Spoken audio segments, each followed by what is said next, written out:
बिस्मिल्लाहिर्रहमानिर्रहीम। हम कंटिन्यू कर रहे हैं अपनी lecture series on subject of marketing by Philip Kotler. Last lecture था जिसमें हमने पोजीशनिंग स्ट्रैटेजी के डिफरेंट एलिमेंट्स को देखा और पिछले लेक्चर की कंटिन्यूएशन में हम बात अपनी जारी रखेंगे जिसमें हम बात कर रहे थे choosing a differentiation and positioning strategy. हम इसको पहले से डिफाइन कर चुके हैं कि पोजीशनिंग है क्या, that is creating an image of your brand into the mind of the customers against the competing brand। फिर इसके बाद हमने इसी स्ट्रैटेजी के हवाले से भी कुछ डिफरेंट एलिमेंट्स को देखा कि हम कैसे आइडेंटिफाई कर सकते हैं पॉसिबल वैल्यू डिफरेंसेस को और कंपैरेटिव एडवांटेजेस क्या ले सकते हैं। कंपैरेटिव एडवांटेज पे हमने बात की कि हमें सॉलिड कंपैरेटिव एडवांटेज के ऊपर जाना चाहिए कि जिसकी बेस पे हम अपनी पोजीशनिंग बनाएंगे, और अगर हम वो वादे जो कि हमने कंपैरेटिव एज की सूरत में दिए हैं अगर हम उनको फुलफिल नहीं कर सकते तो customers won't accept that product. So इसी के साथ साथ हमने ये देखा था कि जो हमारे वैल्यू प्रोपोजिशन हम क्रिएट कर रहे हैं उसमें जो हम अपनी प्रोडक्ट के डिफरेंट कंपैरेटिव एजेस बना सकते हैं वो किस बेस पे हो सकते हैं। In the lines of the product हो सकते हैं, सर्विस हो सकते हैं, चैनल की बेस पे हो सकते हैं, पीपल की बेस पे हो सकते हैं, या हम अपने ओवरऑल इमेज पे चीज़ों को डिफरेंशिएट कर सकते हैं। सो अभी हम बात करने जा रहे हैं choosing the right comparative advantage. जो हमने देखा कि हमारे कंपैरेटिव एडवांटेज किन बेसिस के ऊपर हो सकते हैं। ये जो आपके सामने इस वक्त नज़र आ रहा है, हमने प्रोडक्ट डिफरेंशिएशन की बात की, सर्विस डिफरेंशिएशन की, चैनल डिफरेंशिएशन, पीपल डिफरेंशिएशन और इमेज की बात की। तो इसमें हमारे पास कई एस्पेक्ट्स सामने आते हैं। अब हमने इनमें से किस कंपैरेटिव एडवांटेज को चूज करना है। अगर सपोज करते हैं कंपनी जो है वो फॉर्चुनेट इनफ है to discover several potential differentiations that provide comparative advantage, so it now must choose the one or ones on which it will build its overall position strategy. So it must decide few things. There's how many differences to promote and which one as well. So how many differences to promote? यहाँ पे आपको different theories नज़र आती हैं। बहुत सारे marketers आपको ये कहते हुए नज़र आते हैं कि company should aggressively promote only one benefit to the target market. So यहाँ पे बेस क्या नज़र आई, that is the base of one benefit जो कि आपको उस प्रोडक्ट के साथ एसोसिएट करते हुए उसकी पोजिशनिंग स्ट्रैटेजी में यूज़ करना है। एडवर्टाइजिंग एग्जीक्यूटिव रॉजर रीड्स वो कहता है कि a company should develop a USP, that is unique selling proposition for each brand and stick to it. So basically ये यूएसपी आपने ढूंढना है कि आपकी जिस प्रोडक्ट को आप इस वक्त पोजिशनिंग के लिए यूज़ कर रहे हैं उसका unique selling, most unique selling proposition आपकी क्या बनती है। So each brand should pick an attribute and tout itself as number one on that attribute. So आपने अपनी प्रोडक्ट को लीडर बनाना है उस स्पेसिफिक एट्रीब्यूट के ऊपर। वो एट्रीब्यूट जैसे पहले दोबारा बात की, वो प्रोडक्ट का भी हो सकता है, सर्विस का भी हो सकता है, वो एट्रीब्यूट इमेज का भी हो सकता है, चैनल का भी हो सकता है, या लोगों पे डिपेंड कर सकता है। सो अदर मार्केटर्स जो हैं वो डिफरेंटली भी सोचते हैं। They think that companies should position themselves on more than one differentiator, so this may be necessary if two or more firms are claiming to be best on the same attribute. तो ये किस सूरत में आपको आपका एक tactic नज़र आता है जब आपकी कंपीटिंग फर्म्स भी सिमिलर चीज़ के ऊपर ही बात करती हुई नज़र आती हैं। सो इसका मतलब क्या हुआ कि जब जैसे फॉर इंस्टेंस मैं पाकिस्तानी मार्केट की बात करता हूँ तो हम ले लेते हैं सर्फ एक्सेल को। तो सर्फ एक्सेल अपने आप को दागों के ऊपर कि जो सफाई इसकी आती है वो किसी दूसरे की नहीं आती, और एरियल भी अपनी जितनी भी एडवर्टाइजमेंट्स हैं वो आपको similar USP unique selling proposition देता हुआ नज़र आता है कि जो सफ़ेद कपड़े के ऊपर पक्के दाग हैं उसको एरियल एक धुलाई में मिटा देता है। Same is the concept of Surf Excel. So when both the companies are promoting their product on the same unique selling proposition, तो you might need a few more things जो कि आप उसमें ऐड कर सकते हो अपनी पोजीशनिंग क्रिएट करने के लिए। So today in a time when the mass markets is fragmenting into many smaller segments, companies and brands are trying to broaden their positioning strategies to appeal to more segments as well. ये तो हो गया how many differences to promote, जिसमें हमने दो conclusions लिए, एक unique selling proposition का, और अगर आपके कंपटीटर्स में ऐसी सूरत हाल मौजूद है तो you can go with more than one unique selling proposition as well. So अब बात करते हैं विच डिफरेंसेस टू प्रमोट, कि जो हमारे पास डिफरेंसेस एक से ज़्यादा आते हैं उसमें से किस चीज़ को हमें पिक करना है।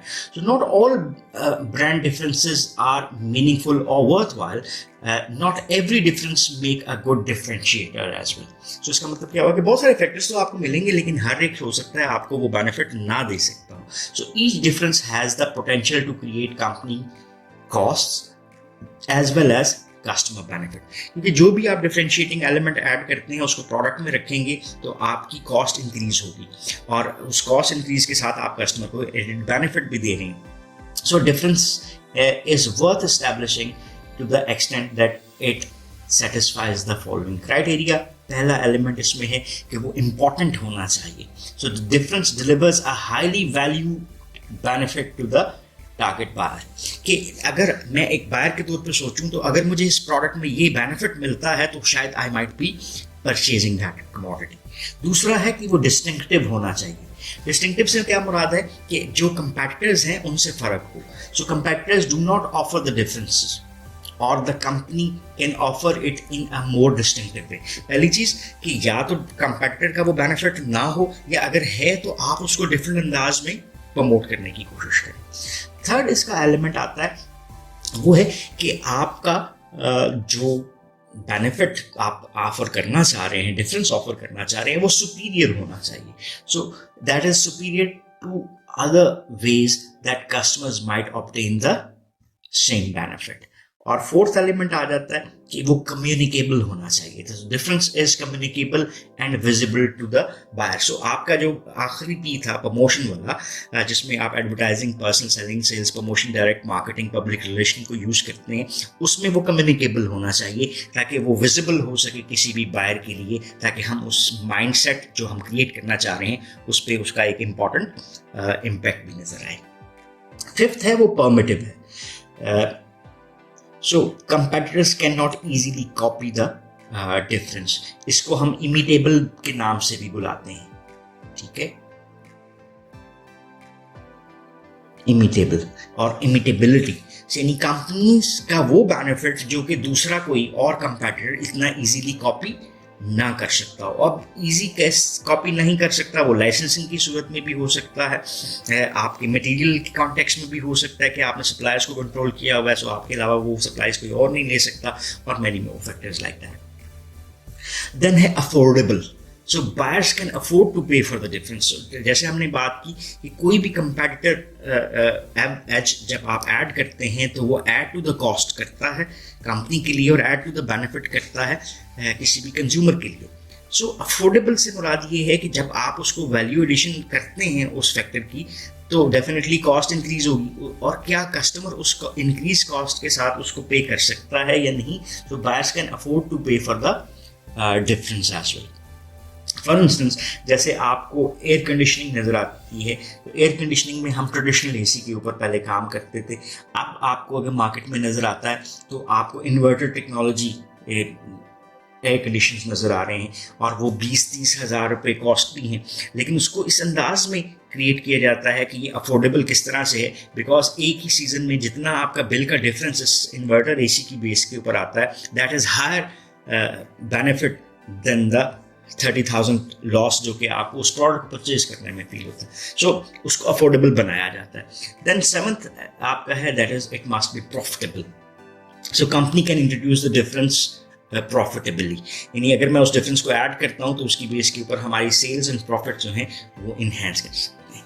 सो बहुत सारी कंपनीज ने इंट्रोड्यूस करवाया डिफरेंशिएशन को, दैट फेल्ड वन और more of these tests as well. ये जो हमने डिफरेंट फैक्टर्स के हैं। सो आप जब चूज करने जा रहे हैं competitive advantage on which to position a product or service, ये एक डिफिकल्ट प्रोसेस हो सकता है, yet such choices may be crucial to the success of the organisation.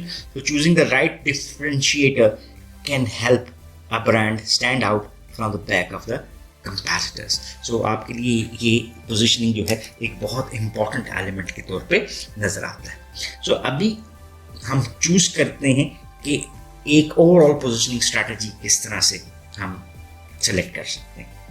यहाँ पे वैल्यू प्रोपोजिशन का एक लफ्ज़ यूज हुआ है, उसको थोड़ा सा क्लियर करते हैं अपने माइंड में। The full positioning of a brand in total image of a brand, जो कि उसके तमाम एडेड बेनिफिट्स के साथ आ रहा है। सो फुल मिक्स और benefits on which it is positioned is termed as your value proposition. The full positioning of a brand is called the brand's value proposition. So the full mix of benefits on which the brand is differentiated and positions. So it is the answer to the basic customer's question, why should I buy your brand? So इसके लिए हमारे पास figure 7.4 है, जो कि possible value propositions को show करती हुई नज़र आती है। तो इसको अंडरस्टैंड करते हैं और इसके फिर डिफरेंट जो सेगमेंट्स हैं उसको अंडरस्टैंड कर लेते हैं। पहले तो हमारे पास आता है कि जी हमारे पास वाई एक्सिस के ऊपर क्या है। On y axis we are seeing कि प्रोडक्ट के जो बेनिफिट्स हैं उसको टैग किया गया है, और जब हम एक्स एक्सिस को देखते हैं तो ये एक्स एक्सिस हमारे पास क्या बनाता है, दैट इज द प्राइस। इसके अलावा इसको ये हमारे पास 3x3 और ये 9 हमारे पास बॉक्सेस बना रहे हैं। सो 1 2 3 1 2 3, तो 3x3 9 हमारे पास क्वाड्रेंट्स नज़र आते हैं, जो कि डिफरेंट सेगमेंट्स आपको क्रिएट करता हुआ नज़र आता है। अभी देखते हैं कि हमारे पास बेनिफिट्स से क्या मुराद है। यानी बेनिफिट्स हमारे पास, against the competitor we are offering the more benefits, against the competitor we are offering the same benefit, against the competitors we are offering less benefits. So अगर प्राइस को देखें तो against the price of a competitor we are offering more price, same price as the competitor, or we are offering the less price against the competitor. अब ये आपको, अगर हम इसको आसान रखना चाहते हैं तो ये 1 2 और 3 बना देते हैं, इसको भी 1 2 और 3 बना देते हैं, तो ये हमारे पास 1 1 वाला क्वाड्रेंट आ जाता है। ठीक है, अब हमने बेस कर इसको बना लिया more for more. So we are offering more benefit for more price, यानी प्राइस अगर ज्यादा है तो बेनिफिट भी ज्यादा है। More for the same, we are offering more क्या benefits for the same price, we are offering more benefit for even lesser price. So ये 3 क्वाड्रेंट्स आपको बनते हुए नजर आते हैं। ये अगर हम यहाँ से 1 लें तो 1 1 1 2 और 1 3 आपको बनता हुआ नजर आता है। देन अगर इसको देखते हैं, ये जो रेड हमारे पास बने हुए, if we offer the same benefit with the more price, तो कोई भी लेने को तैयार नहीं। If we are offering less benefit for the more price, तो भी कोई लेने को तैयार नहीं है। So this doesn't seems to be a positioning strategy. अच्छा, अब तीसरे वाले रेड को देख लेते हैं। If we are offering less benefit for the same price, तो फिर भी कस्टमर को अट्रैक्ट नहीं कर सकता। और एक grey area, we are offering the same benefit for the same price, तो ये भी एक उस तरह से डायरेक्ट पोजिशनिंग स्ट्रैटेजी नहीं बनती। इसको हम जैसे 2 हाईली कंपैटिटिव फर्म्स हैं जिनकी मार्केट स्टेटस एक जैसा है, तो वो सेम बेनिफिट्स दे रही हैं और सेम प्राइस चार्ज कर रही हैं कंपैटिटिव प्राइसिंग की सूरत में। देन हमारे पास आ जाता है कि the same benefit for less price, यानी आपको उतना ही बेनिफिट मिलेगा लेकिन आप कीमत कम दे रहे हैं। तो ये आपके सामने क्या नजर आता है, दैट इज 2 3। ठीक है, और देन अगर हम करते हैं लेस फॉर मच लेस, यानी lesser benefit with lesser price, तो ये आपको 3 3 का क्वाड्रेंट नजर आता है। तो यही हमारे पास क्या बनती हुई नजर आती है, creating value for the target market. So possible value propositions आपको ये बनती हुई नजर आती हैं। So this shows possible value propositions on which a company might position its products. So in the figure, the 5 green cells represent winning value propositions, differentiation and positioning that gives the company competitive advantage. और red cells क्या बता रहे हैं, represent losing value propositions जो कि customer को attract नहीं करेंगी. And the center yellow cell represents at best a marginal proposition, जिसको मैंने पहले भी explain किया. So नेक्स्ट सेक्शन में थोड़ा सा अभी देखते हैं, यहाँ पे हम मोर फॉर मोर की एक स्ट्रैटेजी देख रहे हैं। Then we will be going towards the other, more for the same for less, less for much less, so इन्हीं को थोड़ा सा फर्दर अंडरस्टैंड करते हैं. सो मोर फॉर मोर से क्या मुराद है? More for more means positioning involves providing the same upscale product or service and charging a higher price to cover the higher cost. So आपको अगर पैसे ज़्यादा देने पड़ रहे हैं तो आपको बेनिफिट्स भी ज़्यादा मिलते हुए नजर आए हैं. So in general, companies जो हैं should be on the lookout for opportunities to introduce a more for more brand in any underdeveloped product or service category. Yet more for more brands can be vulnerable as well. They often invite imitators who claim the same quality but at lower price.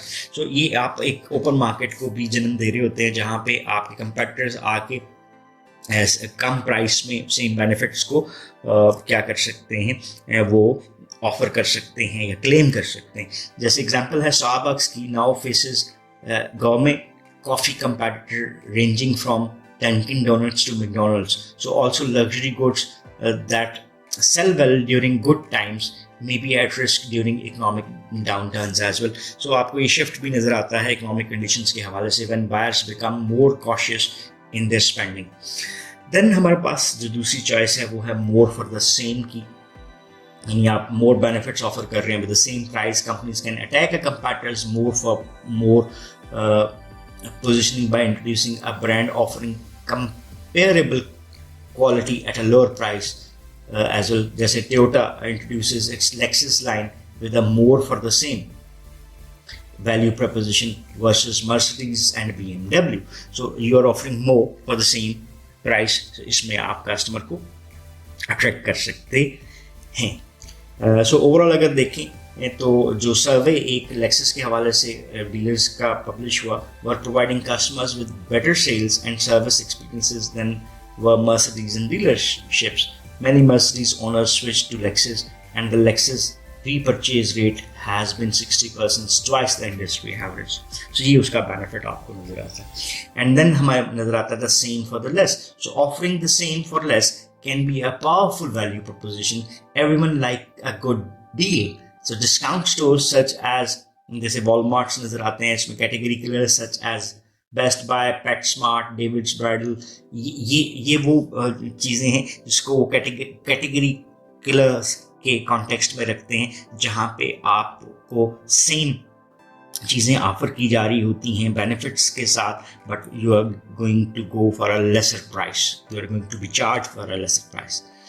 So they don't claim to offer different or better products. Instead, they offer many of the same brands as department stores and specialty stores, but at deep discount based on superior purchasing power and lower cost operations.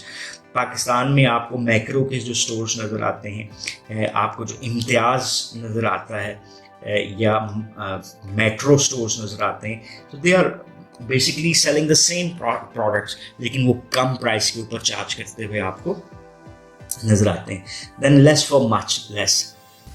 ठीक है, ये अगर हम बात करते हैं अपनी market के हवाले से, तो हमें पिज़्ज़ा नज़र आते हैं, फ्राइड चिकन बर्गर्स नज़र आते हैं. So they do develop their value proposition that they are offering the same taste as शायद जो कि KFC का हो सकता है या मैकडोनल्ड्स का हो सकता है for the lesser price. And then less for much less. Our market always exists for products that offer less and therefore cost less. So आप benefit भी कम दे रहे हैं, जिसकी वजह से आप अपनी prices को भी reduce कर रहे हैं. So people need, want or can afford ये जो concept है the very best का हर चीज़ में आपको नज़र आता है. So यहाँ पर वो भी अप्लाई होता हुआ नज़र आता है. So in many cases consumers will gladly settle for less than optimal performance or give up some of the bells and whistles in exchange for a lower price. So examples अगर हम देख लें तो वो भी आपको यहाँ पर नज़र आ रही हैं. Less for much less positioning involves meeting consumers' lower performance or quality requirements at a much lower price as well. So ये हमारे पास last जो आपको नज़र आता है that is more for less. Of course, the winning value proposition would be to offer more for less. So many companies claim to do this, and in the short run, some companies can actually achieve such lofty positions जिसकी base के ऊपर वो initial launching और उसकी initial sales को भी enhance कर सकते हैं. So, all said, each brand must adopt a positioning strategy designed to serve the needs and wants of their target market. So, इसका मतलब क्या हुआ कि there is no single rule that which one is better. ये product wise differ कर सकता है, company wise उसके objective wise differ कर सकता है. So, more for more will draw one target market or less for much less will draw another market. और इसी तरह से हर जो आपकी पोजीशनिंग स्ट्रैटेजी है वो डिफरेंट टाइप ऑफ सेगमेंट्स और डिफरेंट टारगेट मार्केट्स के ऊपर आपके लिए डिफरेंट वैल्यू क्रिएट कर सकती है. So that's all for this lecture, जिसमें हम कंक्लूड करते हैं कि हमने पोजीशनिंग के डिफरेंट एलिमेंट्स को देखा और उसमें हमने बात की कि हमने राइट कंपैटिटिव एडवांटेज किस तरह से चूज करना है. उसमें हमने बात की कि how many differences to promote, then which differences to promote, और वो इन फैक्टर्स की बेस के ऊपर थे. और देन हमने selecting an overall positioning strategy को हमने अपनी कंपनी के लिए सिलेक्ट किया और कंक्लूड ये किया कि no one strategy of positioning is good because company wise उसके ऑब्जेक्टिव की तरह से जो सेगमेंटेड और टारगेट मार्केट है जिसमें वो सर्व कर रहे हैं और प्रोडक्ट के हवाले से ये पोजीशनिंग जो हैं वो डिफरेंट हो सकती है. So that's all for this lecture. If you still have any question or queries, so you can ask in the comment section and we will definitely love to answer those. So once again, thanking you. Have a nice time. Allah Hafiz.